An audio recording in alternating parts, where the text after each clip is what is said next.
اچھے کام کر رہا ہے لیکن لوگوں کو اچھے کام کی طرف نہیں بلا رہا ہے. اسی سے شروع کرو, اسی سے شروع کرو. یہ آدمی ڈبل مجرم ہے. میرے بھائیوں سوچو تو صحیح, ہم کہاں ہیں؟ دیکھ لیجئے آپ کے گاؤں میں کتنی اللہ کی نافرمانی ہو رہی ہے. اگر آپ کے گاؤں میں آرکسٹرا آتی ہو اور ڈانس کرتی ہو اور پورے گاؤں میں کوئی آدمی آرکسٹرا کو ڈانس کرنے سے روکنے والا نہ ہو تو سمجھ لو اس گاؤں کے اندر عذاب آنے والا ہے. اگر شراب نوشی عام ہے اور کوئی شرابیوں کو شراب پینے سے منع نہیں کر رہا ہے تو سمجھ لو اس بستی پر اللہ کا عذاب حلال ہو چکا ہے. اگر بستی میں اکثر لوگ بے نمازی ہیں اور مسجدوں میں 4 5 10 آدمی آ رہے ہیں تو سمجھ لو کہ اللہ کی نافرمانی کا اس بستی میں ہو رہی ہے, اللہ کا عذاب اس بستی کے اوپر حلال ہو چکا ہے. اگر بستی کے اندر جوا کھیلا جا رہا ہے لیکن کسی کو روکنے کی ہمت نہیں ہے اور منع کرنے کی ہمت نہیں ہے تو سمجھ لو کہ اس بستی کے اوپر اللہ کا عذاب حلال ہو چکا ہے. جب اللہ کا عذاب آئے گا تو نیک لوگ بھی پیسے جائیں گے اور برے لوگ بھی. جب چکی میں گیہوں پیسا جاتا ہے تو اس کے ساتھ گھن بھی پیس جاتا ہے. جب اللہ کا عذاب کسی بستی میں آتا ہے تو بروں کے ساتھ اچھے لوگ بھی پیس دیے جاتے ہیں. ہاں یہ الگ بات ہے کہ اچھے لوگوں کو قیامت کے دن ان کی نیتوں اور ان کے اچھے عمل کی وجہ سے اٹھا کر جنت میں داخل کر دیا جائے گا, لیکن اللہ کے عذاب میں وہ بھی پیسے جائیں گے, وہ بھی پیسے جائیں گے. عمر ابن عبدالعزیز کے پاس شکایت کی گئی کہ اس بستی کے اندر کوئی بھی آدمی روزہ نہیں رکھتا ہے. ایک بستی ہے, اس بستی کے اندر کوئی بھی آدمی روزہ نہیں رکھتا ہے. عمر ابن عبدالعزیز نے حکم دیا پوری بستی کے لوگوں کو بلاؤ. پوری بستی کے لوگوں کو بلایا گیا. عمر ابن عبدالعزیز نے حکم دیا ان کو کھڑا کر دو. ان کو کھڑا کر دیا گیا. عمر ابن عبدالعزیز نے کہا کوڑا دے دو جلاد کو. کوڑا دے دیا گیا سپاہیوں کو اور کہا کہ اس کوڑے کو مارنا شروع کرو اور سب کو 50 کوڑے لگاؤ, درے لگاؤ, یہ بے نمازی لوگ ہیں. ایک پولیس والا آواز دیتا ہے کوڑا لگانے سے پہلے کہ امیر المومنین ان پوری کی پوری بستی میں ایک آدمی جو بیچ میں کھڑا وہ روزے دار ہے, وہ روزہ رکھتا ہے. میں جانتا ہوں کہ اس کا روزہ کبھی نہیں چھوٹتا, وہ روزے دار ہے. عمر ابن عبدالعزیز نے کہا اس کو نکال لو, اس کو ہٹاؤ. کہاں ہے وہ؟ اس کو نکالا گیا. ادھر آؤ بھائی, تم تو روزے سے ہو. کہا جی. پورے رکھتے ہو؟ کہاں. عمر ابن عبدالعزیز نے کہا اس کو داہنے طرف کھڑا کرو اور اسی کو سب سے پہلے کوڑے مارو. روزے دار ایک روزہ نہیں چھوڑتا ہے, لیکن عمر ابن عبدالعزیز کہہ رہے ہیں اس کو اب داہنی طرف کھڑا کرو. یہ بے روزداروں کو بعد میں مارنا, پہلے اس کو مارو اور 50 کوڑے اس سے شروع کرو. کیونکہ یہ اکیلے روزہ رکھتا ہے اور پوری بستی میں نافرمانی ہوتی رہی, لوگ روزہ چھوڑتے رہے, لیکن یہ کسی کو یہ نہیں کہتا کہ اللہ کے عذاب سے ڈرو, تم بھی روزہ رکھو. یہ اللہ کی تبلیغ نہیں کرتا ہے, یہ قرآن و حدیث کی دعوت نہیں دیتا, یہ لوگوں کو برائیوں سے نہیں روکتا ہے. خود روزہ رکھ رہا ہے لیکن لوگوں کو نہیں رکھنے کا حکم دے رہا ہے. خود اچھے کام کر رہا ہے لیکن لوگوں کو اچھے کام کی طرف نہیں بلا رہا ہے. اسی سے شروع کرو, اسی سے شروع کرو. یہ آدمی ڈبل مجرم ہے. میرے بھائیوں سوچو تو صحیح, ہم کہاں ہیں؟ آگے بڑھیے میرے بھائیوں. سارے نبیوں کا یہی دین تھا. اب ہم غور کریں کیا اس دین کے اندر ہم پورے کے پورے داخل ہیں؟ آئیے, کتنے مسلمان ہیں جو نماز کے پابند ہیں؟ کتنے مسلمان ہیں جو ابھی رمضان کا مہینہ آنے والا ہے, غالباً 2 مارچ سے شروع ہو جائے. کتنے مسلمان ہیں جو رمضان کے مہینے میں پورے کے پورے روزے رکھتے ہیں؟ کتنے مسلمان ہیں جو صاحب حیثیت اور صاحب استطاعت ہیں اور اپنے مال کی پوری زکات ادا کرتے ہیں؟ میرے بھائیوں کتنے مسلمان ہیں جو صاحب حیثیت ہے اور صاحب استطاعت ہے اور طاقت ہے ان کے پاس, جو خانہ کعبہ کا جو حج کر کے آئے ہیں؟ کتنے مسلمان ہیں بیٹھے ہیں ابھی نہیں جائیں گے, 2 بیٹیاں اور رہ گئی ہیں, ان کی شادی کر دیں تب فری ہو جائیں گے, پھر جائیں گے حج کرنے. ہر باپ یہی سوچے بیٹھا ہوا ہے. شادیاں کرنا سنت ہے اور حج کرنا فرض ہے, اور کوئی بھی فرض اس لیے ملتوی نہیں ہو جائے گا کہ بیٹے کی شادی کر دو یا بیٹیوں کی شادی کر دو اس کے بعد آپ جائیں گے. آپ کے پاس حیثیت ہو گئی, استطاعت ہو گئی, اب آپ کو اسی وقت حج کرنے کے لیے تیاری کرنا ہے اور جانا ہے. اور یاد رکھنا اگر بیٹے اور بیٹیوں کی شادی کے انتظار میں رک گئے کہ 2 بیٹیاں ان کی شادی کر کے جاؤں گا، اور ان کی شادیوں سے پہلے اگر آپ کا انتقال ہو گیا تو آپ کی موت کس حال میں ہو رہی ہے آپ کو یہ پتا ہے؟ اللہ کے نبی صلی اللہ علیہ وسلم فرماتے ہیں مات علی المجوسیہ، یہ آدمی آگ کا پجاری بن کر مرے گا، آتش پرست بن کر مرے گا، مجوسیت کی موت پر اس کی روح نکلے گی۔ مات علی المجوسیہ، یہ شخص مجوسیت کی موت پر مرے گا۔ استطاعت ہے آپ کے پاس، کیوں نہیں جا رہے حج کرنے؟ سب بیٹیوں کی شادی کرنا تب جائیں گے، بیٹیوں کی شادی کرو گے ٹھیک ہے، بیٹیوں کی شادی ہو جائے گی، حج کر کے آؤ تب ہو جائے گی۔ اب ہمارے ذہن میں کیا ہے؟ بیٹیوں کی شادی میں لاکھوں روپیہ خرچ ہوگا، یہ جو چیز آئی ہے ہمارے ذہن میں میرے بھائیوں، یہی فضول خرچی نے آج ہمیں فرض عبادتوں سے روک دیا ہے۔ کس نے کہا ہے کہ بارات آپ اپنے گھر پہ بلائیے؟ اور کس نے کہا ہے کہ آپ 100 150 200 250 300 آدمیوں کی بارات لے کے جائیے؟ کس نے کہا آپ سے؟ یہ اتنے علماء بیٹھے ہیں اسٹیج پر، اور میں 25 سال سے تقریباً اس ایریے میں کٹیہار، بہار، پورنیہ اور ارریا اور یہ سب علاقہ میں 25 سال سے دوڑ رہا ہوں، تقریریں کر رہا ہوں، اور بار بار ہر اسٹیج پر ہماری باتوں میں یہ ساری باتیں آتی ہیں۔ آج تک تو کوئی عالم ہمیں بتا نہیں سکا کہ بارات کا ثبوت فلاں فلاں حدیث میں موجود ہے۔ کہاں لکھا ہے کہ لڑکی والا بھی باراتیوں کو اچھا سے اچھا کھانا کھلائے اور اچھے سے اچھا پلائے اور اچھے سے اچھا ان کی مہمان نوازی کرے؟ کون سی حدیث میں لکھا ہے؟ کون سا اسلام کہتا ہے؟ اگر کوئی آپ کو یہ کہے کہ میں اپنے لڑکے کی بارات لے کر آپ کے گھر آ رہا ہوں، آپ کہیے آئیے۔ اگر کوئی کہتا ہے کہ 300 آدمی آئیں گے صاحب، آپ کہیے 300 نہیں 400 لائیے۔ آپ بیٹی والے ہو، میں آپ کو جو تجربہ جو بات بتلا رہا ہوں اس کو گانٹھ باندھ لو، اور کوئی ہے ماں کا لال جو اٹھے اور کہے کہ مولوی جرجیس نے قرآن و حدیث کے خلاف یہ بات کہی ہے، اس کو کہیے کہ 300 نہیں 400 لائیے، 500 لائیے۔ اور جب یہ سب پہنچ جائیں، آپ سب کو صرف ایک ایک گلاس پانی پلا کے بھگائیے، ایک کپ چائے بھی مت پلائیے۔ اور آپ ایسا کرنا شروع کر دیں گے نا، اپنے آپ بارات ختم ہو جائے گی۔ اور جب وہ کہیں کہ صاحب آپ کیا کر رہے ہیں مہمانوں کی، آپ مہمان ہیں کہاں؟ آپ تو میری بیٹی کے ساتھ نکاح کرنے کے لیے اپنے بیٹے کو لے کر آئے ہو، اور ساتھ میں اتنے لوگ بھی لے کر آئے ہو۔ مجھے یہ دکھا دو کہ اللہ کے رسول نے کبھی کہا ہے کہ ان باراتیوں کو چائے پلاؤ، کھجور کھلاؤ، پانی پلاؤ، اور ان کو کھانا کھلاؤ، اور میٹ کھلاؤ، بکرا کھلاؤ، مرغا کھلاؤ، اور اچھی سے اچھی مہمان نوازی کرو؟ آپ ہمیں دکھا دیجیے، ہم کرنے کے لیے تیار ہیں۔ میرے پیارے ساتھیوں، آپ ایک ایک گلاس پانی پلائیے، وہ بھی بسلری نہیں، چاپا کل کا جو آپ پیتے ہو، اسی ہینڈ پائپ کا جس کا آپ پیتے ہو، اور کہو ٹھیک ہے آپ نکاح کریے اور لے جائیے ہماری بیٹی کو، ہو گیا۔ 500 نہیں 1000 آدمی کو بلائیے۔ آپ لڑکی والے کے گھر جا کر 400 500 آدمی بیٹھ کر بوجھ بنو گے؟ وہ آدمی قرض لے کر بیچارہ آپ کو کھلائے گا پلائے گا، اور آپ کے پیٹ کو ٹھوسے گا، بھرو لو۔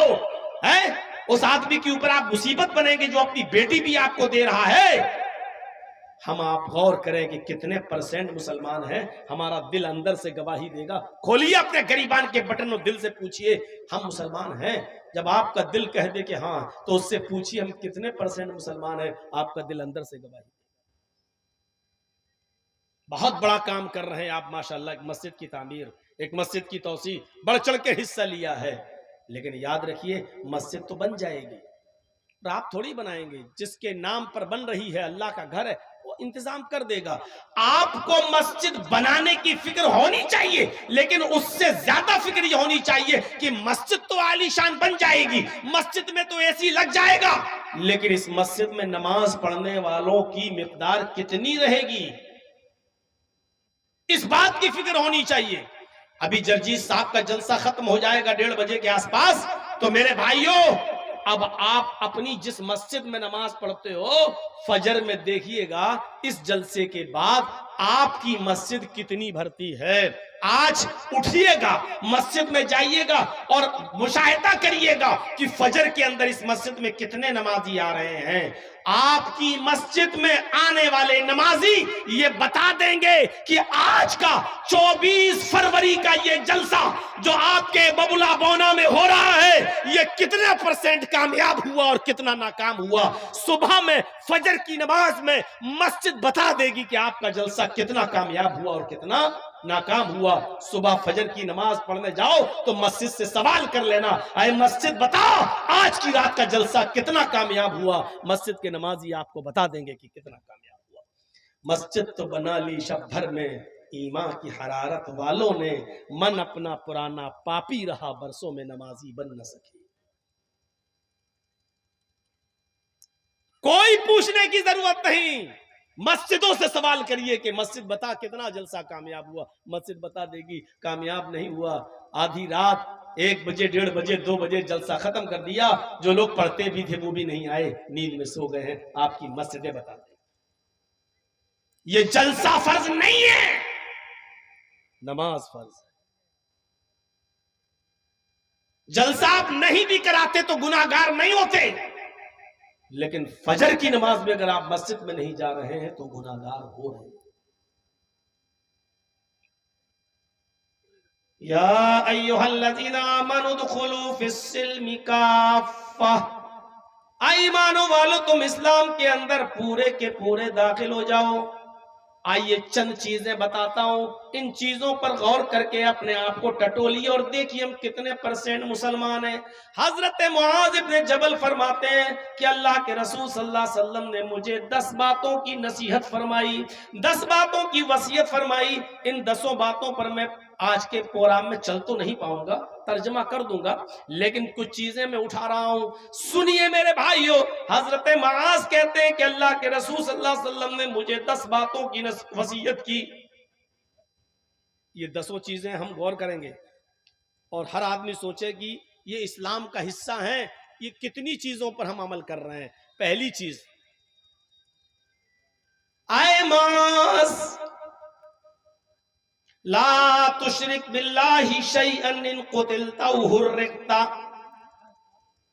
اے معاذ اللہ کے ساتھ کبھی بھی کسی بھی حال میں کسی کو شریک مت کرنا, شرک مت کرنا. لا تشرک باللہ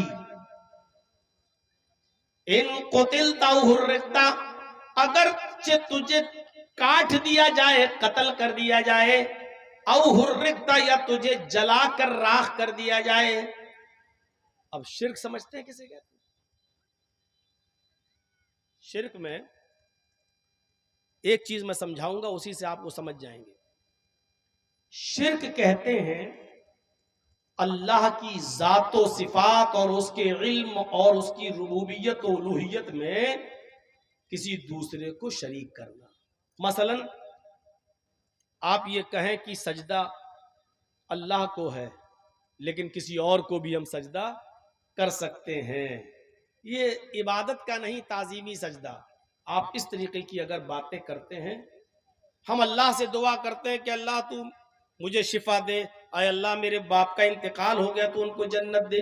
یہ دعا ہم کہیں اور جا کر بھی کر سکتے ہیں کہ آپ ہمارے باپ کے لیے دعا کیجیے اللہ تعالیٰ سے کہ اللہ تعالیٰ میرے باپ کو بخش دے. یا کہیں جا کر ہم کہیں کہ بیٹا نے شادی کو 20 سالیں ہو گئی ہیں, 10 سالیں ہو گئی ہیں, بچہ نہیں ہو رہا ہے, آپ ہمیں اللہ سے دعا کر کے, اللہ سے سفارش کر کے مجھے بیٹا بیٹی دلوا دو. میرے بھائیوں آپ ڈائریکٹ مانگیے.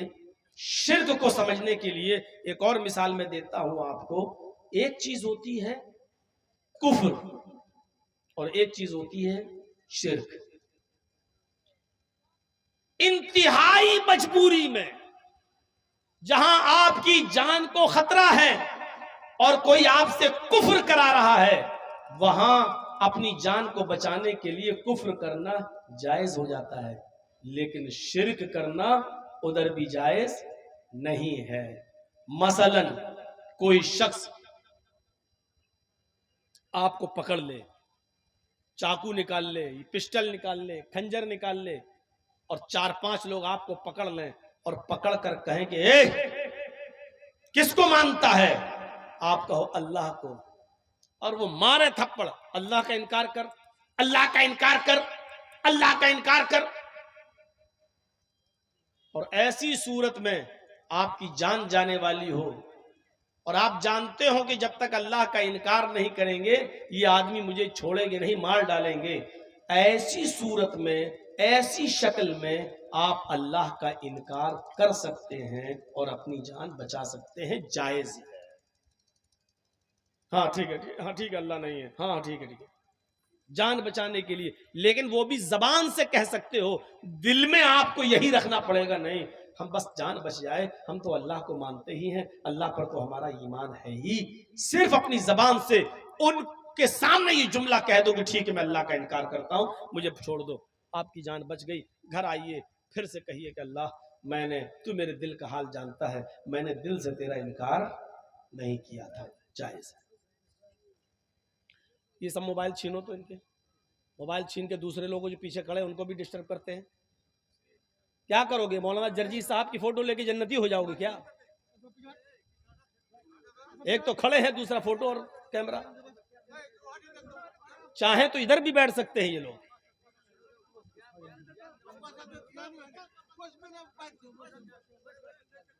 بھائی آپ تو جانتے ہیں کہ میرے نام پر جب بھیڑ ہو جاتی ہے تو اسی طریقے کا انتظام کریے.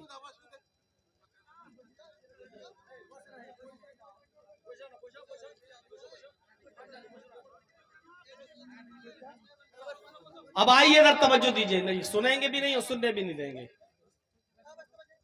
تو اللہ کا ادھر دیکھیے، اللہ کا انکار کرنے سے جان بچ رہی ہے تو بچا لیجئے. اب آئیے دوسری مثال پر، شرک کیا ہوتا ہے؟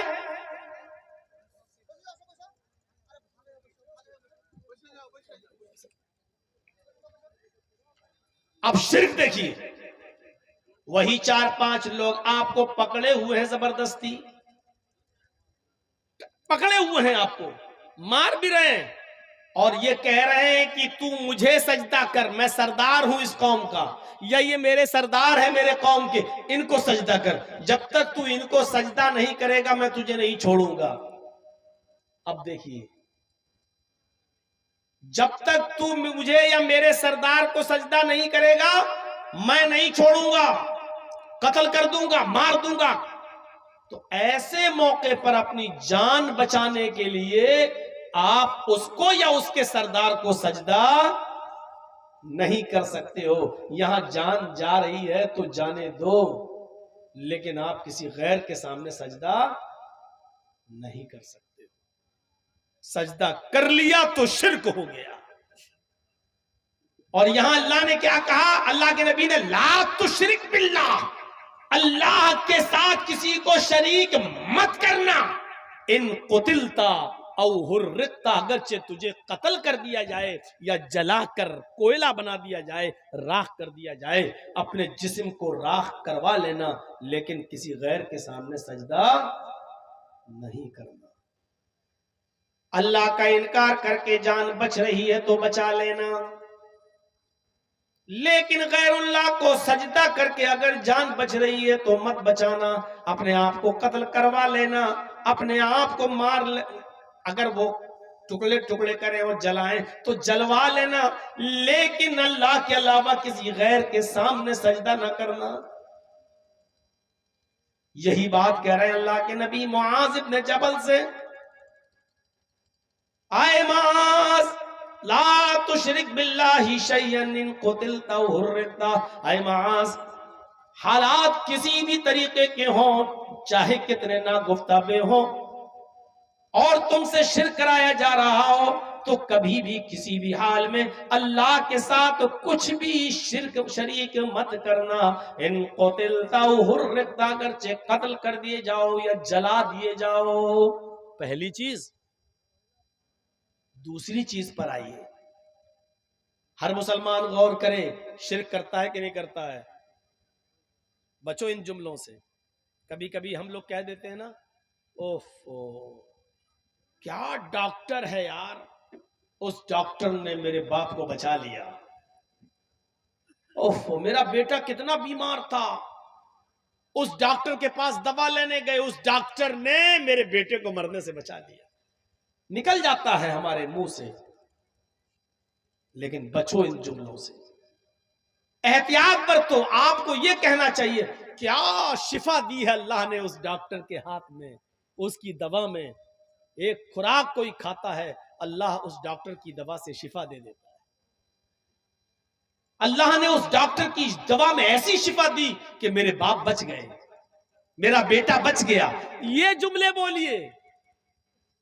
جہاں آپ نے یہ بول دیا کیا ڈاکٹر ہے یار، اس نے تو ایسی دوا دی میرے باپ کو مرنے سے بچا لیا، میرے بیٹے کو مرنے سے بچا لیا۔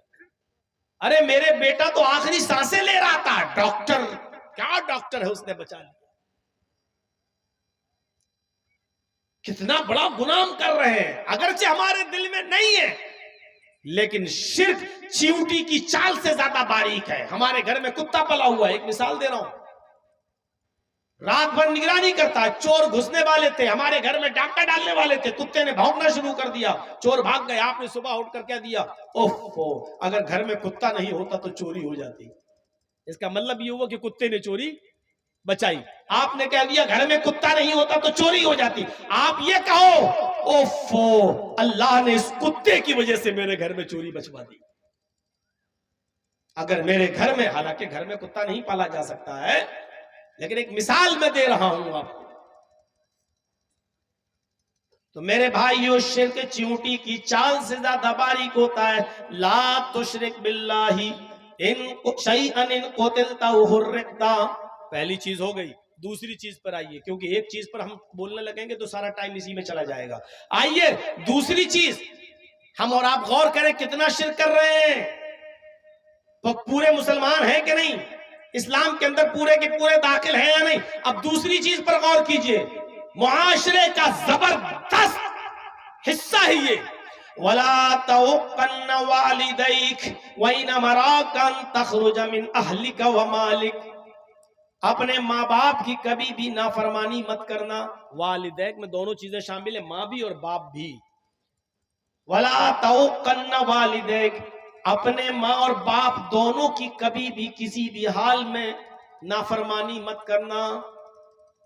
آگے والا جملہ سنو، تھوڑا سا برا لگے گا، اور جو لوگ اپنے ماں باپ سے ناراض ہیں ان کو تو حقیقت میں برا لگے گا۔ ہو سکتا ہے کہ جلسے سے اٹھ کے بھاگنے لگے کہ مولوی میری ہمارے خلاف بول رہا ہے۔ وَلَا تَعُقَّنَّ وَالِدَيْكَ، اپنے ماں باپ کی کبھی نافرمانی مت کرنا۔ وَإِنْ أَمَرَاكَ ان تخرج من اہلک و مالک، اگرچہ وہ دونوں یعنی ماں اور باپ تمہیں حکم دیں اس بات کا کہ تم میرے گھر سے، اہل و عیال سے نکل جاؤ، مال و دولت چھوڑو، یہی رکھ دو جو تم نے کمایا، بھاگو یہاں سے، بھاگو یہاں سے۔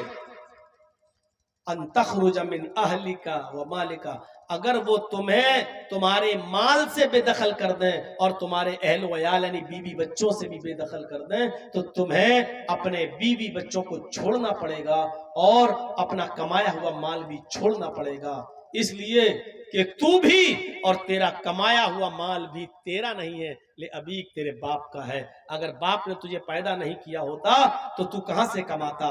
تو اللہ کے نبی صلی اللہ علیہ وسلم نے فرمایا انکا ومالک لابیک، تو بھی اور تیرا مال بھی تیرے باپ کے لیے ہے۔ اگر وہ کہے جا بیوی بچے چھوڑ بھاگ یہاں سے، میں تجھے نکال رہا ہوں اپنے گھر سے، تو بیوی بچوں کو چھوڑ کے بھاگ جاؤ، نکل جاؤ۔ وہ کہیں کہ سارا مال جو تم نے کمایا چھوڑو یہاں پر، رکھ دو یہاں، اور پھر تمہیں نکال دیں، تو تمہیں اپنا مال بھی چھوڑنا پڑے گا۔ اپنا مال کیا چھوڑو گے اپنے باپ کو؟ باپ کی تو وراثت میں تو پھل پھول رہے ہو، باپ کے مرنے کا انتظار کر رہے ہو کب مرے اور یہ حصہ ہمیں ملے۔ میرے بھائیوں، وہ اپنا مال باپ کے لیے کیا چھوڑ کر بھاگے گا؟ یہاں ماں باپ کا مقام و مرتبہ بتایا جا رہا ہے کہ کتنا اونچا ہے، کہ کبھی بھی کسی بھی حال میں ان کی نافرمانی نہیں کرنا ہے۔ حضرت ابراہیم علیہ السلام اپنے بیٹے اسماعیل سے ملنے گئے بہت دنوں کے بعد، وہ ملک شام میں تھے، جب ان سے ملنے کے لیے گئے دروازے کو کھٹکھٹایا، اسماعیل علیہ السلام کی بیوی نے دروازہ کھولا، اسماعیل کی بیوی نہیں جانتی تھی کہ یہ میرے شوہر کے باپ ہیں، یعنی میرے سسر ہیں، معلوم نہیں تھا ان کو. اور ابراہیم علیہ السلام یہ جانتے تھے جب یہ عورت نے دروازہ کھولا تو یہ میرے بیٹے کی بیوی ہی ہوگی. پوچھا بیٹی مجھے اسماعیل سے ملنا ہے. بہو نے جواب دیا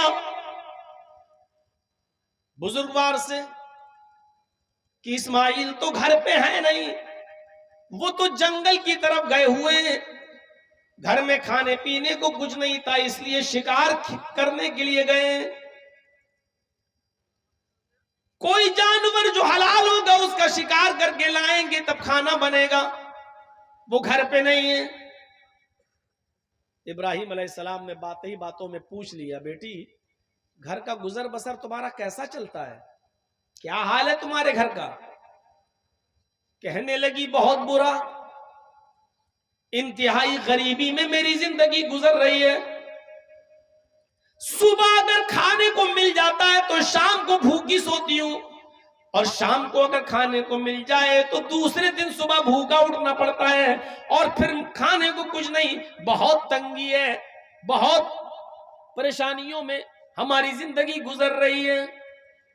ابراہیم علیہ السلام نے کہا ٹھیک ہے بیٹی، اب میں تو جا رہا ہوں، آیا تو تھا تمہارے شوہر سے ملنے لیکن تمہارے شوہر تو ملے نہیں، اب میں جا رہا ہوں.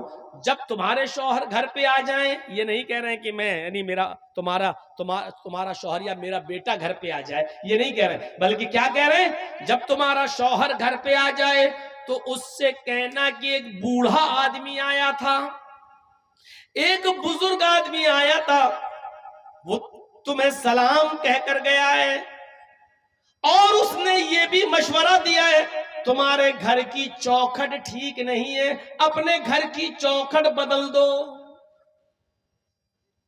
عورت کہتی ہے کہ پاگل ہو گیا یہ بڈھا، سٹیا گیا، گھر کی چوکھٹ تو ٹھیک ہے، گرمیوں میں ہوا آتی ہے، سردیوں میں دھوپ آتی ہے، میں اپنی چوکھٹ گھر کی کیوں بدلوں؟ اور یہ بڈھا ہوتا کون ہے مشورہ دینے والا؟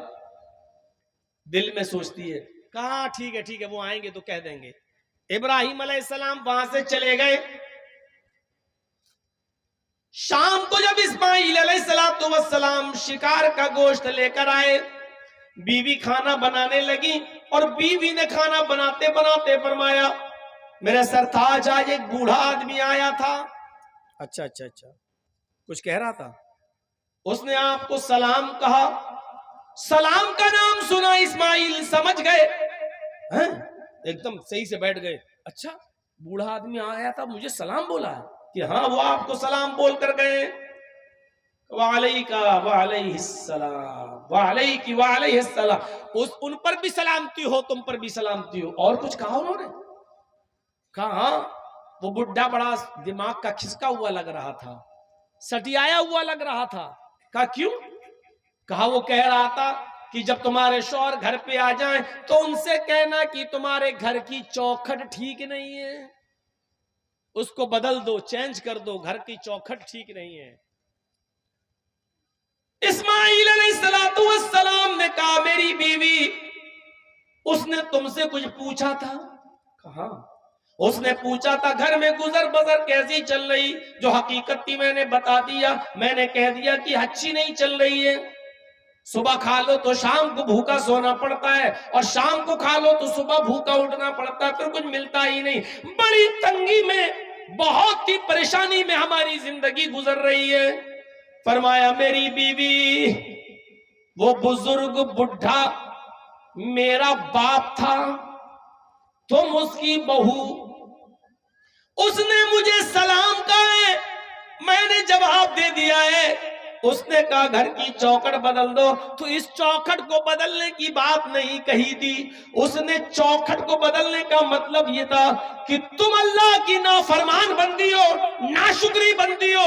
تم نے کہا گھر کی گزر بسر اچھی نہیں چل رہی ہے، تمہیں تو کہنا چاہیے تھا کہ الحمدللہ اللہ کا شکر ہے اس نے جس حال میں بھی رکھا ہے ہماری زندگی بڑی اچھی گزر رہی ہے، اللہ نے جس حال میں رکھا ہے میں خوش ہوں. تمہیں یہ کہنا تھا، لیکن تم نے کہا بڑی تنگی میں گزر رہی ہے، تم نے اللہ کی ناشکری کی ہے، اس لیے میرے باپ نے مجھے حکم دیا ہے اپنے گھر کی چوکھٹ بدل دو۔ اس کا مطلب یہ کہ میرے باپ یہ کہہ کر گئے ہیں کہ اپنی بیوی بدل دو۔ ایسی ناشکری اور نافرمان بیوی کو تم اپنی بیوی نہ رکھو، اس کو طلاق دے دو۔ او میری بیوی، میں سب کچھ مان سکتا ہوں لیکن اپنے باپ کی نافرمانی نہیں کر سکتا، جا میں تجھے طلاق دے رہا ہوں۔ باپ کا حکم یہ تھا۔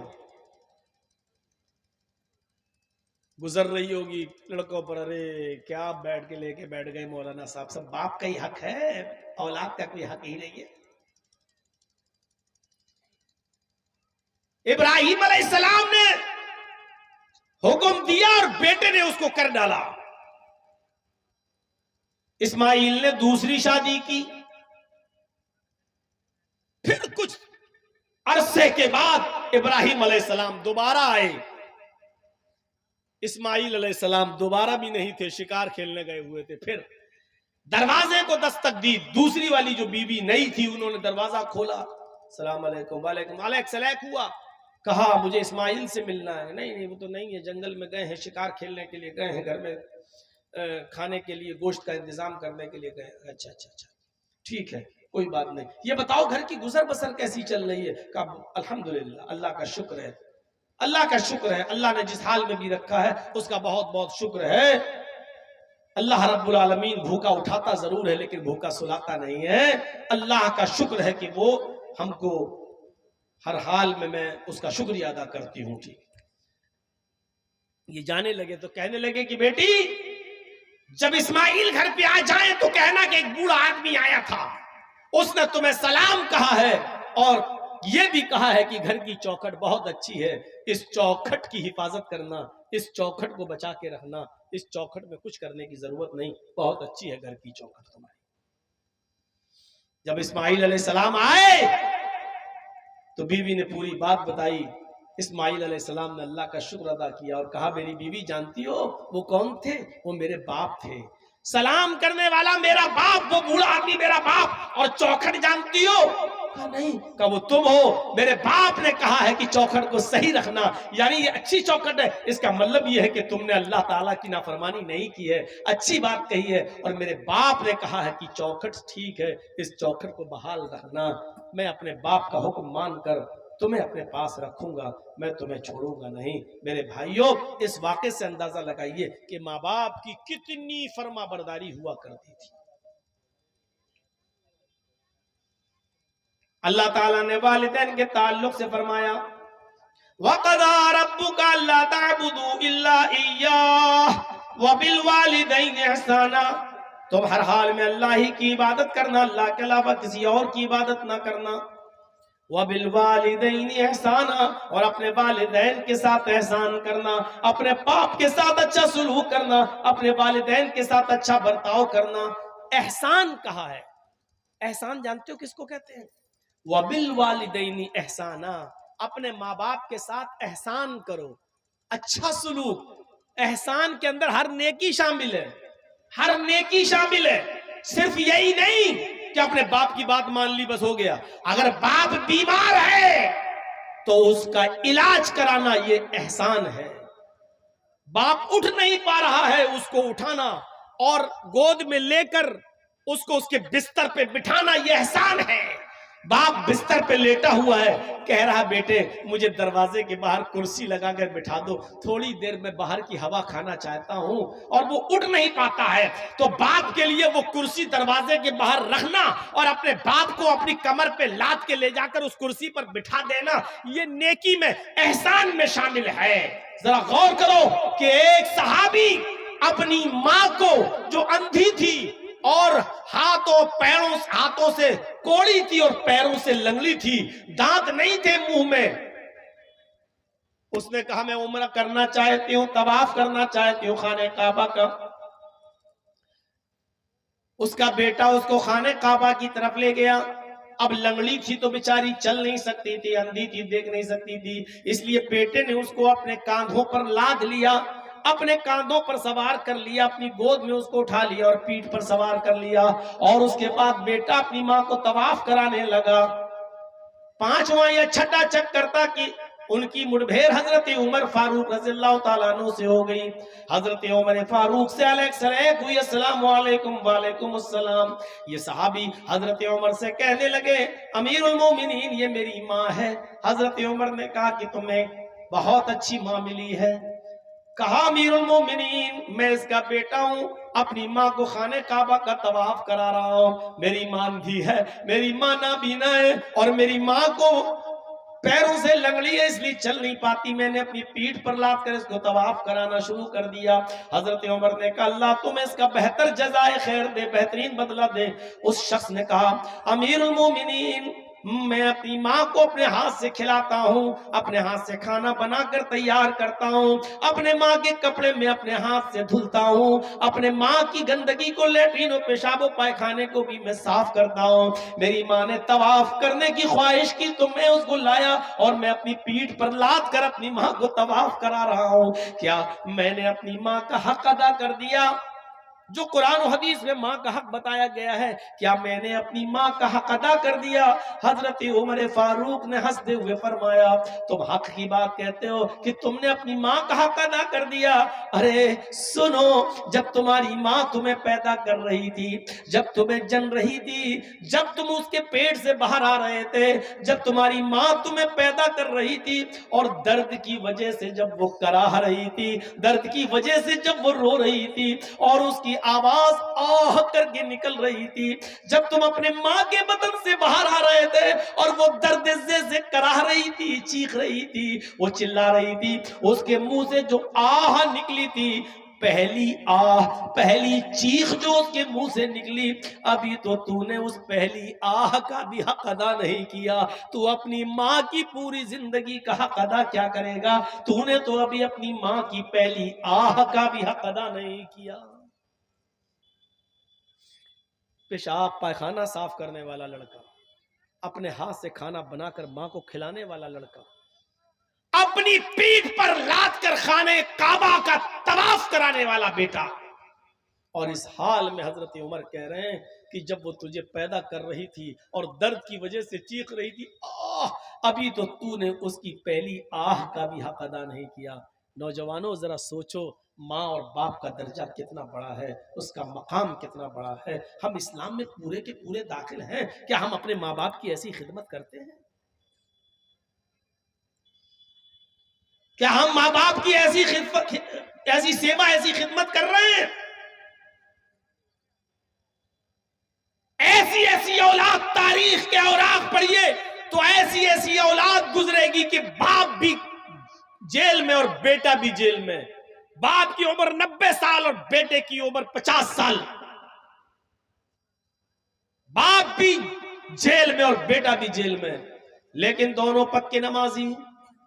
بیٹے نے دیکھا کہ میرا باپ جیل کے اندر ہے اور 90 سال کی عمر ہے اور نماز ایک بھی وقت کی نہیں چھوڑتا ہے، اور میں بھی نہیں چھوڑتا ہوں، اور جیل میں ٹھنڈا پانی ملتا ہے، سردیوں کی سخت رات ہے، سردیوں کی اس ٹھنڈی رات میں ٹھنڈے پانی سے وضو بناتے وقت میرے باپ کو بار بار الرجی ہو جاتی ہے، نزلہ ہوتا ہے، زکام ہونے لگتا ہے، اس کو فیور آ جاتا ہے، تو کیا کرنا چاہیے؟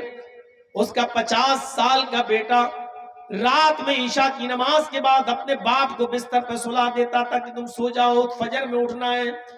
باپ اسی جیل کے اندر سونے لگتا اور بیٹا تانبے کے لوٹے میں پانی بھرتا، بیٹا تانبے کے لوٹے میں پانی بھرتا اور اس پانی کو، اس لوٹے کو اپنے پیٹ سے لگا لیتا، اور صبح فجر کی اذان تک، فجر کی نماز تک اس لوٹے کو اپنے پیٹ سے لگائے رکھتا کہ پیٹ کی گرمی سے پانی میں کچھ گرمی آ جائے، اس پیٹ کی گرمی سے پانی میں کچھ حرارت آ جائے، اور جیسے ہی فجر کا وقت ہوتا بیٹا فوراً اپنے باپ کو پانی دیتا، جو قدرے گرم ہو جاتا، تھوڑا بہت اس کی ٹھنڈک مٹ جاتی اور تھوڑی گرمی آ جاتی، کہتا بابو جلدی سے وضو بنائیے، پانی ٹھنڈا ہو جائے گا، اور اس کا باپ جلدی سے وضو بناتا۔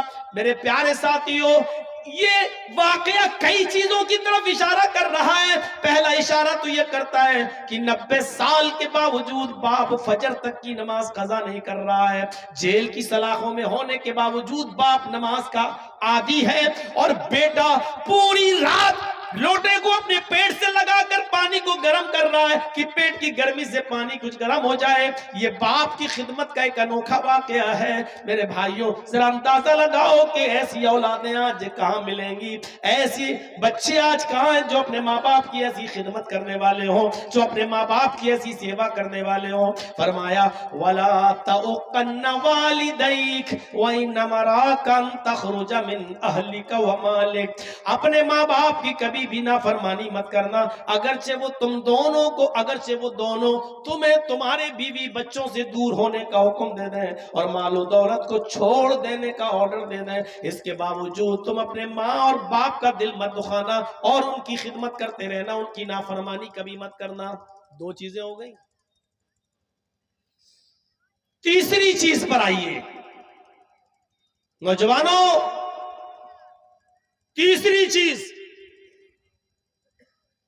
پہلی چیز شرک مت کرنا, چاہے جلا دیے جاؤ یا قتل کر دیے جاؤ, پہلی چیز. دوسری چیز اپنے ماں باپ کی کبھی نافرمانی مت کرنا. اور تیسری چیز کی طرف اشارہ کر رہے ہیں اللہ کے نبی معاذ وَلَا تَتْرُكَنَّ صَلَاةً مَكْتُوبَةً مُتَعَمِّدًا. اے معاذ, فرض نماز کبھی بھی کسی بھی حال میں مت چھوڑنا. فرض نماز, تاکید دیکھیے, تاکید پر تاکید. لا تترکن صلاۃ مکتوبۃ متعمدا, ہرگز کبھی بھی کسی بھی حال میں تم فرض نماز مت چھوڑنا. صلاۃ مکتوبۃ, فرض نماز, متعمدا, قصدا, جان بوجھ کر, عمدن, جان بوجھ کر کبھی بھی فرض نماز قصدا مت چھوڑنا. ہاسپٹل جانا ہے, باپ بیمار ہے, جلدی سے لے کے جا رہے ہیں, اذان ہو رہی ہے, جلدی سے وضو بنائیے. مسجد میں آپ جائیں گے, 15 منٹ کے بعد جماعت ہوگی, 15 باپ حالت سیریس ہے, جلدی سے وضو بنائیے, فرض 4 رکعت پڑھیے ظہر کی اور فوراً ایمبولینس میں بیٹھیے اور باپ کو لے کے جائیے. سنت چھوڑ دیجئے, جائیے.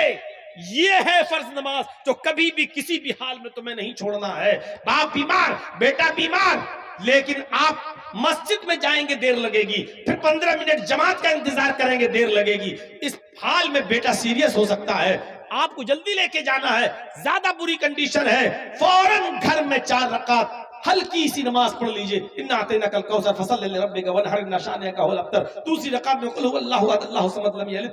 4 رکعت پڑھیے اور فوراً اپنی اولاد کو, اپنے بیٹے, باپ, ماں, کوئی بھی بیمار ہو اس کو لے کے جائیے. ایسے موقع پر سنت چھوڑ دیجئے. یہ ہے فرض نماز کو کسی بھی حال میں نہ چھوڑنے کا مطلب ہے. لا تترکن صلاۃ مکتوبۃ متعمدا قصدا عمدا, جان بوجھ کر فرض نماز مت چھوڑنا.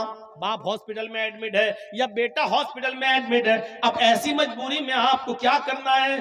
4 ظہر پڑھ لیجئے, اسی کے ساتھ 4 عصر پڑھ لیجئے. پتہ نہیں عصر میں مجھے کہاں جانا پڑے, بیٹے کا چیک اپ کرانا پڑے, یہ کرانا پڑے, تو آپ ظہر کے ساتھ عصر ملا لیجئے, یا ظہر کو تھوڑا لیٹ کر دیجئے اور عصر کو تھوڑا پہلے کر لیجئے اور دونوں نمازیں ایک ساتھ پڑھ لیجئے. مغرب اور عشاء بھی آپ ایسے ہی کر سکتے ہیں کہ مغرب کے ساتھ عشاء پڑھ لیجئے. آپ پڑھنا ہے لیکن جو کسی بھی کنڈیشن میں چھوڑی نہیں جا سکتی ہے. فرمایا لا تترکن صلاۃ مکتوبۃ متعمدا, فرض نماز کو اے معاذ کبھی بھی کسی بھی حال میں تمہیں ترک نہیں کرنا ہے, چھوڑنا نہیں ہے, قصدن, جان بوجھ کر. اگر چھوڑ دو گے تو کیا ہوگا؟ فَإِنَّ مَن تَرَكَ صَلَاةً مَكْتُوبَةً مُتَعَمِّدًا فَقَدْ بَرِئَتْ مِنْهُ ذِمَّةُ اللَّهِ. جو شخص فرض نماز کو قصداً عمداً جان بوجھ کر چھوڑ دیتا ہے, ٹائم ہے لیکن نہیں پڑھ رہا ہے, اذان ہو رہی ہے, رک جاؤ, انڈیا پاکستان کا میچ آ رہا ہے, آخری اوور رہ گیا ہے, آخری اوور دیکھ لیں تب جائیں گے. وہ اوور دیکھا, تب تک مسجد میں گیا, جماعت ہو چکی ہے. اس کو کہتے عمدن اور جان بوجھ کر چھوڑنا. عمدن اور قصدن, جان بوجھ کر چھوڑنا, اس کو کہتے ہیں. آپ دکان پر بیٹھے ہیں, اذان کی آواز ہو رہی ہے, اب بیٹے کو فون کر رہے, بیٹے جلدی آؤ, تم بیٹھو دکان پہ, میں نماز پڑھنے جاؤں گا. اب جب تک بیٹا آ رہا ہے تب تک آپ دکان پہ بیٹھ کے شاپنگ کر رہے ہیں، اور جب بیٹا آیا اب آپ نماز پڑھنے کے لیے جا رہے ہیں۔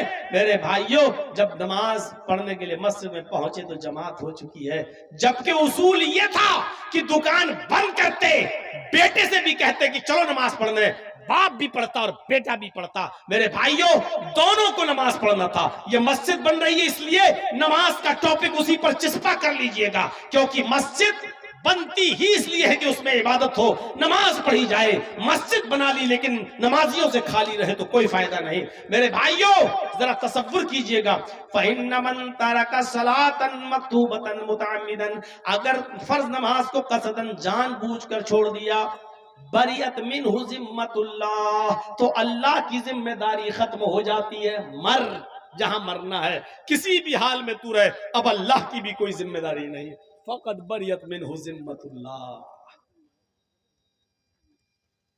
اللہ کی بھی ذمہ داری ختم ہو جاتی ہے۔ ایک جگہ اللہ تعالیٰ نے قرآن میں فرمایا وَمَنْ أَعْرَضَ عَنْ ذِكْرِي فَإِنَّ لَهُ مَعِيشَةً ضَنْكَ، میرے ذکر سے اعراض کرو گے تو فَإِنَّ لَهُ مَعِيشَةً ضَنْكَ، ہم تمہاری روزی کو تنگ کر دیں گے، تمہاری روزی کو بند نہیں کہا، تنگ کر دیں گے۔ آج بتائیے یہ مسئلہ ہے ہمارے آپ کے سامنے کہ نہیں؟ مولانا صاحب بہت پیسہ کماتا ہوں لیکن رکتا نہیں ہے، برکت نہیں ہوتی ہے، میں گھر پہ آتا ہوں 1000-2000 روپے روز کماتا ہوں لیکن اس سے زیادہ خرچے ہو جاتے ہیں، کبھی کوئی بیمار کبھی کوئی۔ میرے بھائیوں، کتنے لوگ ایسے ہیں ہمیں مل چکے ہیں جو کہتے ہیں کہ مولانا ایک مہینے میں ہم 50-50 لاکھ روپے کماتے ہیں لیکن برکت نہیں ہے۔ غور کریں، وہ ایسا تو نہیں کہ وہ نمازیں ترک کرتے ہیں، کیونکہ ذکر سے مراد یہاں نماز ہے، اور اللہ نے کہا من اعرض عن ذکری، جس نے میرے ذکر سے اعراض کیا فإن له معیشة ضنکا، ہم اس کی روزی کو تنگ کر دیں گے، ہم اس کی روزی کو ٹائٹ کر دیں گے۔ وہ کمائے گا لیکن بچے گا نہیں، وہ کمائے گا لیکن اس سے زیادہ اس کے اپنے گھر کے بچے اور بیوی کی بیماری میں خرچ کر دے گا۔ وہ کمائے گا 2000، خرچہ ہوگا اس کے گھر کا 5000، ہم اس کے خرچے کو بڑھا دیں گے، ہم اس کی روزی کو تنگ کر دیں گے۔ یہ اللہ نے کہا ہے۔ نماز چھوڑنے والوں، تمہیں کسی مولوی سے تعویذ، ڈنڈا اور گھر کی برکتوں کے لیے کوئی دعا پوچھنے کی ضرورت نہیں ہے۔ تمہارے لیے سب سے بڑی دعا اور سب سے بڑا تعویذ یہ ہے کہ تم نماز پڑھنا شروع کر دو۔ نماز پڑھنا شروع کر دو گے، گھر میں خیر و برکت کے دروازے کھل جائیں گے۔ نماز نہیں پڑھو گے، اللہ نے یہ نہیں کہا روزی بند کر دیں گے۔ فَإِنَّ لَهُ کیا کہا؟ فَإِنَّ لَهُ مَعِيشَةً ضَنْكَ، جو میرے ذکر سے اعراض کرے گا۔ اور سنو، اعراض کرنا کس کو کہتے ہیں؟ ایک مثال یہ بھی سمجھا دوں آپ کو تاکہ دماغ میں بیٹھ جائے۔ نماز چھوڑنے کی بات نہیں کہی جا رہی ہے، نماز چھوڑنے والا مسلمان ہے یا نہیں یہ ایک الگ ٹاپک ہے۔ ابھی میں اگر اس پر بول دوں تو بڑا ہنگامہ بھی ہو سکتا ہے، اس لیے میں فتنے کو ہوا نہیں دینا چاہتا ہوں۔ میرے بھائیوں، صرف اتنا، نماز چھوڑنے والا یا صرف جمعہ نماز پڑھ کے پورے ہفتے نماز چھوڑنے والا، اس کو مسلمان کہا جا سکتا ہے یا نہیں کہا جا سکتا، وہ ایک الگ مسئلہ ہے۔ اس کی طرف ہم ابھی جانا ہی نہیں چاہ رہے ہیں، ہم ایک نیا فتنہ کھڑا نہیں کرنا چاہ رہے ہیں آپ کے درمیان۔ لیکن اتنا بتا دوں آپ کو، یہاں نماز چھوڑنے والے کو نہیں کہا جا رہا ہے، من اعرض عن ذکری کہا جا رہا جو نماز سے اعراض کرے گا، یعنی پڑھے گا تو لیکن ٹائم بے ٹائم۔ اعراض کرنا کس کو کہتے ہیں؟ بچہ رو رہا ہے اور بھوکا ہے، اور ماں ٹی وی دیکھ کے سیریل دیکھ رہی ہے۔ اب ٹی وی تو کہاں بہت زیادہ، اب تو وہ ہے موبائل میں ڈرامہ دیکھ رہی ہے، سیریل دیکھ رہی ہے ماں اس کی۔ بچہ رو رہا ہے، ماں جانتی ہے کہ بچہ بھوکا ہے، ماں جانتی ہے کہ بچہ دودھ مانگ رہا ہے، رو رہا ہے، لیکن ماں کہہ رہی رک جاؤ بھی اس کو دودھ پاتے پلاتی ہوں، پہلے یہ ڈرامہ دیکھ لوں، آخری شاٹ رہ گیا ہے ایپیسوڈ کا، یہ دیکھ لوں میں، اور 10 منٹ اسی میں لگا دیتی ہے۔ تو کیا کہا جاتا ہے؟ ماں اپنے بچے سے اعراض کر رہی ہے۔ اب جب 10 منٹ پورا ہو گیا، ڈرامہ ختم ہو گیا، ناٹک ختم ہو گیا، اب ماں گئی بچے کو اٹھایا اور اس نے اپنے پستان سے لگایا، دودھ پلایا۔ ماں نے دودھ تو پلایا ہے لیکن پھر بھی بچے سے روگردانی کی ہے. اس کو جب بچے کو دودھ پلانا تھا تب نہیں پلایا. اس نے ناٹک جب تک پورا نہیں دیکھ لیا تب تک اس نے بچے کو دودھ نہیں پلایا. تو کیا کہا جائے گا؟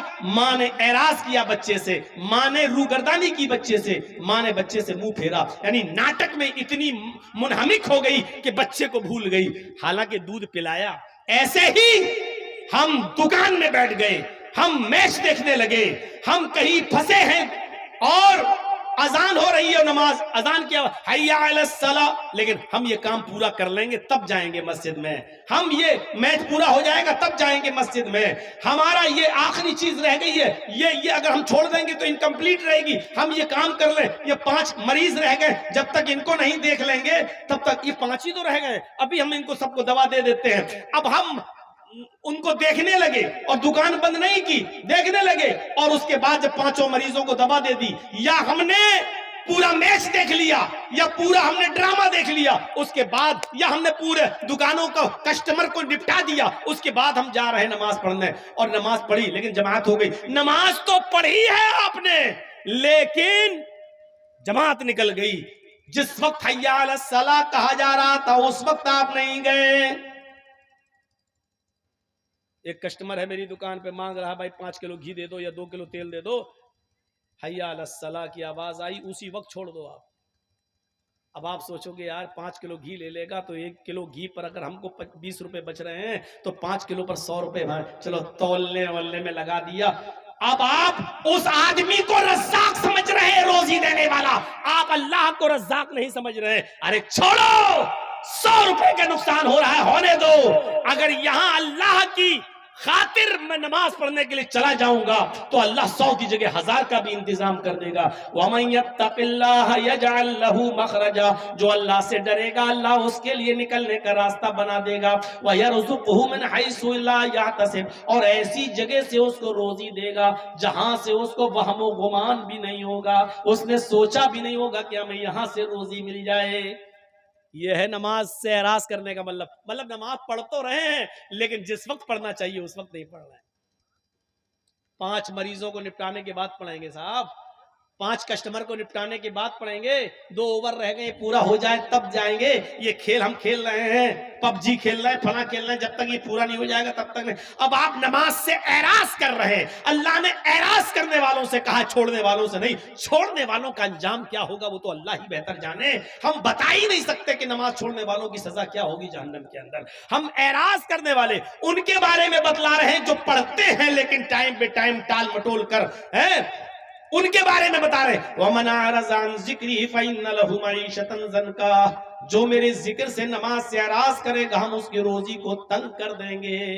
یہ 5 وقت کی نماز پڑھنے والوں کا حال ہے، جو نماز تو پڑھتے ہیں لیکن ٹائم بے ٹائم، ان کی روزی کو ہم تنگ کر دیں گے. تو بے نمازیوں کی روزی کا کیا حال ہوگا؟ اب آپ کہو مولانا صاحب کافر تو اتنے ہیں ہندوستان میں کہ جن کی گنتی نہیں ہے، اب آپ بتاؤ ان کو تو خوب مل رہی ہے روزی روٹی. امبانی کو دیکھو کتنا امیر ہے. میرے بھائیوں، اللہ کے نبی نے ان کے بارے میں تو کہہ دیا ہے الدنیا سجن المومن، ارے دنیا مومن کے لیے جیل خانہ ہے اور دنیا کافروں کے لیے جنت. وہ جنت الکافر، ان کافروں کے لیے دنیا میں یہ ساری کی ساری چیزیں ہیں کیونکہ آخرت میں اللہ نے ان کو سب کو محروم کر دیا ہے، وہ آخرت میں تمام نعمتوں سے محروم ہے. تو کافروں کا حال دیکھ کر یہ اندازہ مت لگاؤ کہ یہ بھی تو نماز نہیں پڑھتے، ان کو تو خوب روزی مل رہی ہے. ارے ان کو اس لیے مل رہی ہے کیونکہ ان کو آخرت میں کچھ نہیں ملے گا، ان کو جنت میں ان کا کوئی حصہ نہیں ہے. تو میرے بھائیوں ان کی مثالیں مت دیا کیجئے. جو بات بھی میں کہہ رہا ہوں قرآن اور حدیث کے دائرے میں کہہ رہا ہوں، کافروں کی مثال مت دیجئے، اپنی مثال دیجئے. نماز چھوڑنے والوں کے بارے میں ہم نہیں کہہ رہے ہیں، ان کے بارے میں اللہ جانے اور وہ جانے. میرے بھائیوں ہم ان کے بارے میں کہہ رہے ہیں جو نماز تو پڑھتے ہیں لیکن اذان ہوتے ہی نہیں جاتے ہیں بلکہ اپنا کام نپٹانے کے بعد مسجد میں جا رہے ہیں نماز پڑھنے کے لیے. اذان اس لیے تھوڑی ہے کہ اپنا کام نپٹا لو.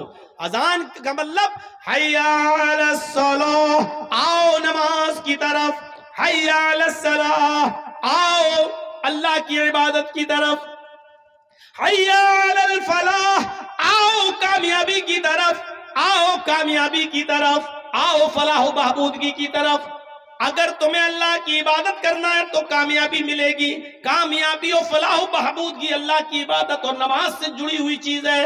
نماز پڑھو گے تو کامیاب رہو گے, نماز چھوڑو گے تو ناکام رہو گے. اس لیے کوئی بھی ملا, مولوی, کچھ ملا اگر یہ کہتا ہے کہ میرے پاس چلے جاؤ, ہم تمہارے گھر میں خیر و برکت کی اور تمہارے دکان میں خیر و برکت کا تعویذ دیتے ہیں, دعا دے دیتے ہیں, وہ جھوٹا ہے, وہ مکار ہے, وہ فریبی ہے, وہ آپ کو دھوکہ دے رہا ہے. میرے بھائیوں, اگر دعاؤں سے روزی روٹی کی برکتیں ہونے لگے تو محمد رسول اللہ کبھی اپنے پیٹ پہ پتھر نہیں باندھتے, کبھی 2 مہینہ نبی کے گھر میں چولہا بن رہی ہوتا. حضرت عائشہ فرماتی ہے کہ 2 مہینے ہمارے گھر میں چولہا نہیں جلتا تھا.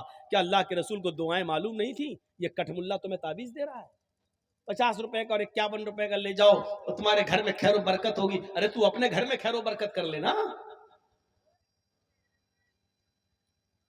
کچھ لوگ راستے میں طوطے لے کے بیٹھے رہتے, بھوشیہ بتاتا ہے وہ طوطا پرچی نکال کے, اور خود طوطے والے کو معلوم نہیں کہ میرا بھوشیہ کیا ہے. تو بتا, تو کب تک اس طوطے سے پرچے نکلواتا رہے گا اور لوگوں سے 5 روپے اور 10 روپے بھوشیہ بتانے کا لیتا رہے گا؟ ارے تیرے گھر میں بلڈنگ کب بنے گی اور تیرے گھر میں 5 منزلہ عمارت کب تیار ہوگی, وہ طوطے والا بھی نہیں جانتا ہے.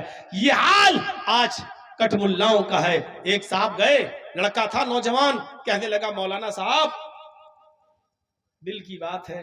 ارے ہم دل کا ہی تو معاملہ حل کرتے ہیں. کہ کیا بات ہے؟ کہاں ایک لڑکی سے پیار ہو چکا ہے, لڑکی تیار نہیں ہوتی ہے, ایک طرفہ محبت ہے, شادی میری لڑکی بھی تیار ہے لیکن لڑکی کا باپ تیار نہیں. ارے کیا بات کرتے ہو, یہ تعویذ میں دے رہا ہوں, لے لو, گلے میں ڈال کر سیدھے لڑکی کے باپ کے سامنے آ جانا. لڑکی کا باپ اپنی بیٹی کو لے کے خود تیرے گھر پہ آئے گا, لیکن تمہیں بیٹی کا نام لڑکی کا اور لڑکی کے باپ کا نام بتانا پڑے گا کیونکہ تعویذ میں لکھا جاتا ہے. اب لڑکا پھنس گیا بیچارہ.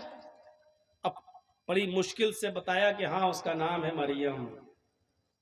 ٹھیک ہے, اس کے باپ کا نام, باپ کا نام مت پوچھو تو اچھا ہے, نہیں صاحب بتاؤ. تو اس نے کہا کہ وہ آپ ہی کی بیٹی ہے, آپ اپنا نام ڈال دیجیے. کمینے, سور, اٹھایا جوتا تو میری بیٹی سے. بھائی جب دین کا کام تھا, جائز کام تھا, تو تعویذ کیوں نہیں دیا؟ اور جب اپنا نام سنا کہ میری بیٹی سے یہ پیار کر رہا تو جوتا چپل اٹھا رہا ہے. اس کا مطلب جو چیز تو اپنے لیے پسند نہیں کر رہا ہے, پھر دوسروں کی بہن بیٹی کے لیے کیسے تو تعویذ دے رہا ہے؟ کہاں کی شریعت ہے یہ؟ کہاں کا معاملہ ہے؟ ایسے پاکھنڈیوں سے ہوشیار رہنا. گھر کی خیر و برکت چاہتے ہو تو 5 وقت کی نماز پڑھو گے, اور نماز پڑھو گے تو اس میں اپنے آپ یہ دعا مانگو گے. جب ایک سجدہ کر کے اٹھو گے نا, سبحان ربی الاعلیٰ, سبحان ربی الاعلیٰ, سبحان ربی الاعلیٰ, اللہ اکبر. اب آپ بیٹھے ہو, دوسرا سجدہ کرو گے, دوسرے سجدے سے پہلے بیٹھ کر کیا دعا پڑھنی پڑتی ہے؟ 2 مرتبہ پڑھیے, رب اغفر لی, رب اغفر لی. بہت آسان ہے. اور ایک اور دعا آتی ہے, وہ دعا بھی بہت سے لوگ پڑھتے ہیں, اللہم اغفر لی ورحمنی وہدنی وعافنی ورزقنی. کیا دعا ہے؟ اللہم اغفر لی, اللہ میری مغفرت فرما, ورحمنی میرے اوپر رحم فرما, وہدنی مجھے ہدایت دے, وہدنی مجھے ہدایت دے, وعافنی اور مجھے صحت و عافیت نواز, ورزقنی اور مجھے رزق حلال عطا فرما. 5 وقت کی نماز جب مسلمان مسجد میں آ کر پڑھے گا, اور 5 وقت کی نماز میں ایک رکعت میں 2 سجدے ہوتے ہیں, ایک مرتبہ اس کو ہر رکعت میں یہ دعا مانگنا پڑتی ہے, ورزقنی مجھے رزق عطا فرما. اگر اس نے ظہر کی 10 رکعت پڑھی تو 10 مرتبہ کہا ورزقنی. اگر اس نے عصر کی 4 سنت 4 فرض پڑھی تو 8 مرتبہ کہا ورزقنی. اس نے مغرب کی 5 رکعت پڑھی تو 5 مرتبہ کہا اس نے ورزقنی. عشاء کی کم سے کم اس نے 7 رکعتیں پڑھی, 4 فرض 2 سنت 1 وتر, تو 7 مرتبہ اس نے کہا ورزقنی. میرے بھائیو غور کرو کہ ایک دن میں کتنی مرتبہ وہ اللہ سے کہہ رہا ہے کہ اللہ مجھے رزق عطا فرما, اللہ مجھے برکت والا رزق دے, اے اللہ میری روزی روٹی میں اضافہ دے, یعنی اللہ میرے کاروبار میں برکت عطا فرما. نماز پڑھو گے تو ملے گی یہ برکت. تو یہ تیسری چیز تھی, وَلَا تَتْرُكَنَّ صَلَاةَ صلاۃ مکتوبۃ متعمدا فإن من ترک صلاۃ مکتوبۃ متعمدا فقد بریت منہ ذمۃ اللہ، جو شخص فرض نماز کو قصدن جان بوجھ کر چھوڑ دیتا ہے فقط بریت منہ ذمۃ اللہ، تو اللہ کی کوئی ذمہ داری اس کے اوپر نہیں رہتی ہے، نہیں مرا مرے کٹتا کٹے۔ تو یہ تین چیزیں میری آپ کے سامنے، اب ہر مسلمان غور کرے کہ وہ شرک سے کتنا بچتا ہے، ماں باپ کا کتنا بڑا فرما بردار ہے، اور نمازوں کا کتنا بڑا پابند ہے، کیا اسلام کے اندر وہ پورے کے پورے داخل ہے یا نہیں ہے؟ آئیے ذرا لگے ہاتھ چوتھی چیز کی طرف بھی اشارہ کر دیتا ہوں، اور چوتھی چیز بھی بڑی حساس چیز ہے، ہمارے معاشرے میں ناسور کی طرح پھیلی ہوئی ہے۔ اللہ کے نبی صلی اللہ علیہ وسلم فرماتے ہیں اے معاذ چوتھی چیز پر غور کرو، وَلَا تَشْرَبَنَّ خَمْرًا فَإِنَّهُ رَأْسُ كُلِّ فَاحِشَةٍ، اے معاذ کبھی بھی کسی بھی حال میں شراب مت پینا، اس لیے کہ وہ ہر برائی کی جڑ ہے۔ ہمارا نوجوان طبقہ غور کرے کہ وہ کتنی شراب پی رہا کہ نہیں پی رہا ہے۔ اور میرے بھائیوں معاف کرنا، بہت ہی معذرت کے ساتھ، ہم شراب صرف پینے والی چیز ہی کو نہیں سمجھتے ہیں، شراب صرف پینے والی چیز ہی نہیں ہوتی ہے، ہم ہر نشے والی چیز کو اس میں شامل سمجھتے ہیں۔ اس میں بیڑی ہو، سگریٹ ہو، پان ہو، گٹکا ہو، تمباکو ہو، کھینی ہو، ہر اس چیز کو میں اسی چیز میں شامل مانتا ہوں۔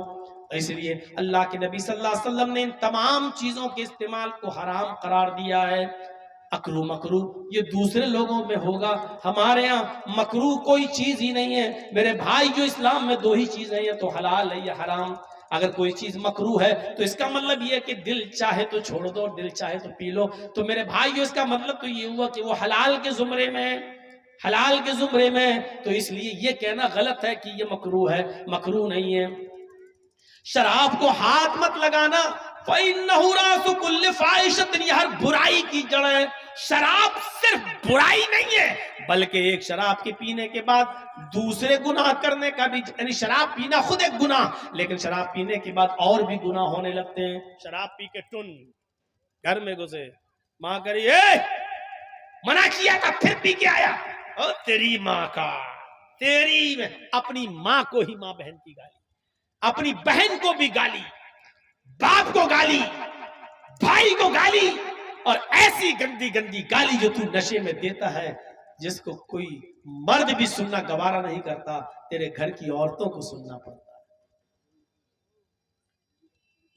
حضرت عثمان غنی رضی اللہ تعالیٰ عنہ سے روایت ہے کہ ایک پرانے زمانے کا واقعہ اللہ کے نبی صلی اللہ علیہ وسلم نے بیان کیا کہ ایک بڑا نیک آدمی تھا، بہت عبادت گزار آدمی تھا، سنن نسائی کی روایت ہے، بہت نیک اور پرہیزگار آدمی تھا، اور ہر طریقے کے گناہ سے بچا ہوا تھا، لیکن کپڑے کا بزنس کرتا تھا، اپنے سر پر کپڑا لاد کر محلے محلے اور گاؤں گاؤں جا کر کپڑا بیچتا تھا۔